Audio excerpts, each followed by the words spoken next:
Hello and welcome to GreenMent. I'm Lakshmi Kotsnip with Dr. Hamed Al Sinawi. Hello. As we know, humans are social beings and we really remain thriving when we are interconnected. Yes. But we also have a lot of rejections that go on, which can destroy people. Yes. In psychology or in psychiatry, how do you define rejection? So rejection is basically the act of being excluded or dismissed from a certain group, whether it's being rejected from a romantic relationship or from a friendship or rejected at work. So the person who is subjected to this would naturally feel that they are not wanted within that circle. And it's understandably, it has a lot of emotional impact. As you said, as humans, we are all, we strive on connection and being acknowledged and being loved and wanted by people. So the rejection kind of defeats all of that. Being wanted is such an important thing. I think when you're a child, you don't care because you're getting the attention and you know how to get your attention. It's as you grow older, it becomes a bit difficult. Definitely. And we could see that as a different life domain, not necessarily at a family setup, but also socially or at work. Because sometimes if you're doing well at your job and someone else gets the promotion, you feel rejected. Sometimes people feel rejected because when they are chatting or contributing to a WhatsApp group conversation, no one responses. Or in the social media, if you don't get the likes, exactly. If you're obsessed with it. It becomes a little wider, the concept of rejection, that you can experience rejection even while you are inside your home. But I think most importantly, it's worse when it's between a husband and wife or a marriage which is going wrong. At least, out of most cases, one of them is feeling rejected. Yes. And that journey in itself, in addition to all the changes they have to cope up with, can be devastating.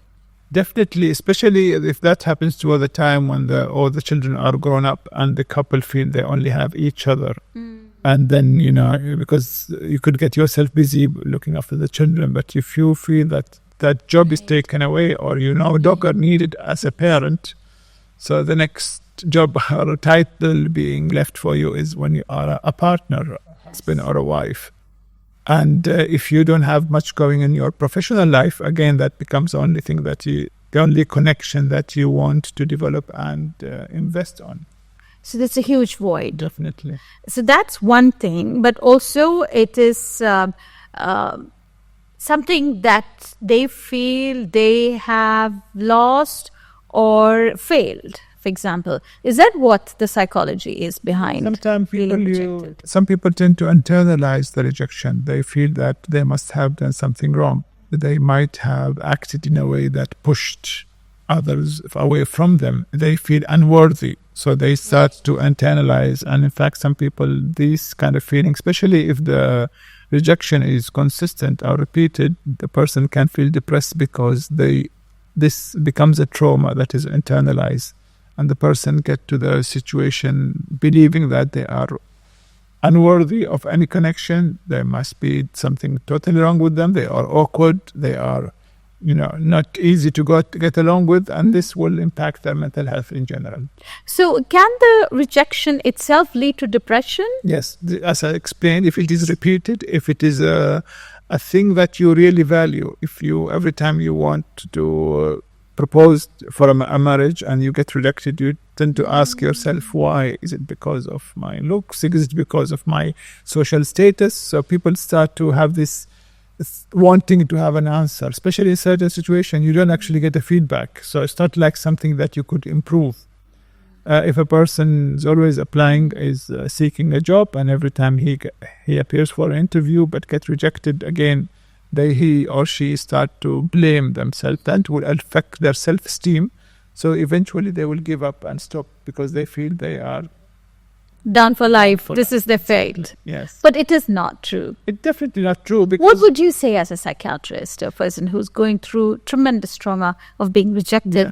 I think the first step in acknowledge your feeling is not an easy thing. Some people would try to brush it down, especially when they get the social picture that you have to be strong, you have to not show your emotion. Especially in certain communities, men are not supposed to show emotion. Right. If you are emotional, then there's something wrong with you. So after acknowledging the feelings, try to reflect and think about what went wrong actually. So, for example, if I got rejected from a job interview, try to have a feedback. What is it that I could improve? Is it actually the right job for me?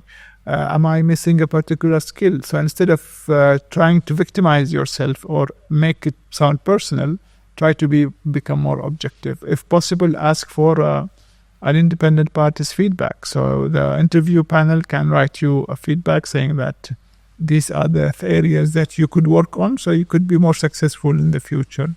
I think spending time looking after yourself is very important, because sometimes people feel very caught with negative feelings. They will probably end up spending too much time watching telly or, having all those unhealthy habits. So instead of that, try to look after yourself. So that's like coping, letting something else take care of you. So it's just like, escaping from. So instead of facing it, you become the victim, and then you develop other destructive habits, for example. So in a sense, so instead of, working on your social skills, developing your CV, getting ready for the next job, you feel defeated, and then you waste your time watching endless series and of television or on your iPad.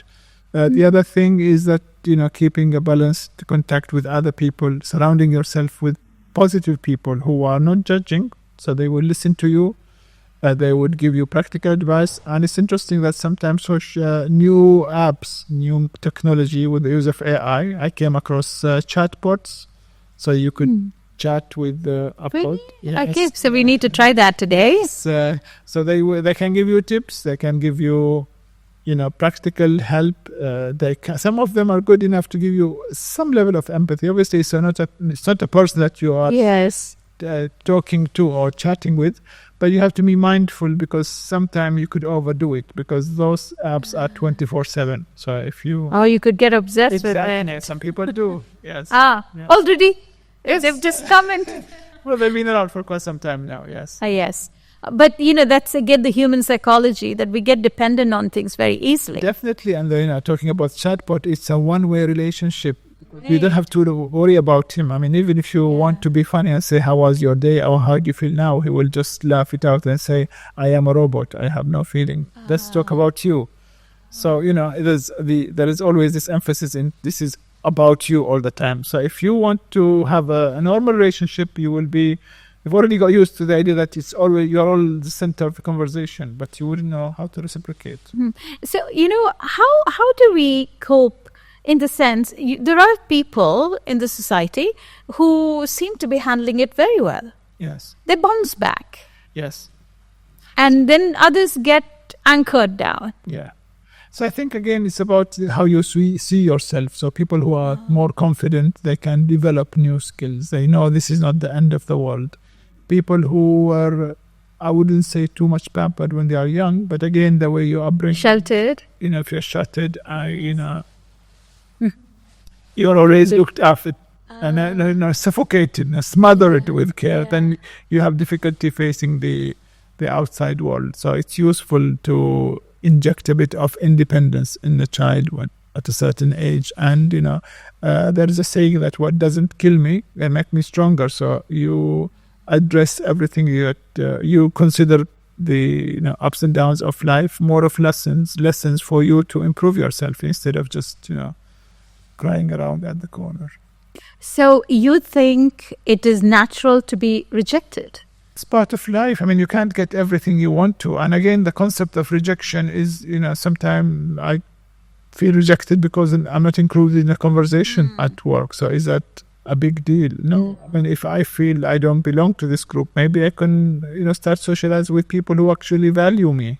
So again, it might be a lesson for you to focus your attention somewhere else. If you feel this marriage proposal was rejected, well, probably that's better than going through problems later. Exactly. Maybe we're not meant to be together, and so it's better that this doesn't go through, and then you start going through complicated relationship issues. So is a personality set forever, or can a person change into that kind of a setting where he or she thinks like what you just said? Okay, I'm not suited in this setup, in this surrounding, I'm being rejected, no problem.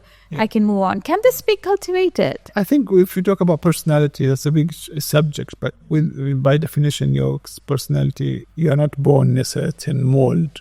Yes. Keep changing and changing. You are influenced by your peer. That's something called peer pressure. Right. So if you work with open-minded group people who are positive, you learn from them indirectly. So as you grow, your personality will change accordingly. The life experiences shapes your personality. That's why certain people become more resilient, because they have experienced particular situations. I think sometimes if we judge people, because if you think about people who went through wars and they've lost their homes and countries, you would think like, my God, I can never imagine doing it. But actually, when you are put through difficulties, certain abilities do show, and you think you do challenge yourself. And as we wrap up, what would you say are some things we should keep in mind? If not now, at some point of life, you're going to be rejected. Definitely. Can we prepare ourselves like that? Maybe prepare in a sense that it's not the end of the world. So yes. Sometimes it's useful to go with a plan B. For example, if we have a job offer, you go and you do your best, but then always think that maybe if I didn't get it, it's not meant to be. So I can apply somewhere else. Have some room for improvement. So if there is something missing in my CV, or if I don't come across as a confident person during the interview, what can I do to improve those skills? So taking probably some coaching lessons might be useful. Researching about the company, what do they want exactly, so you could prepare yourself.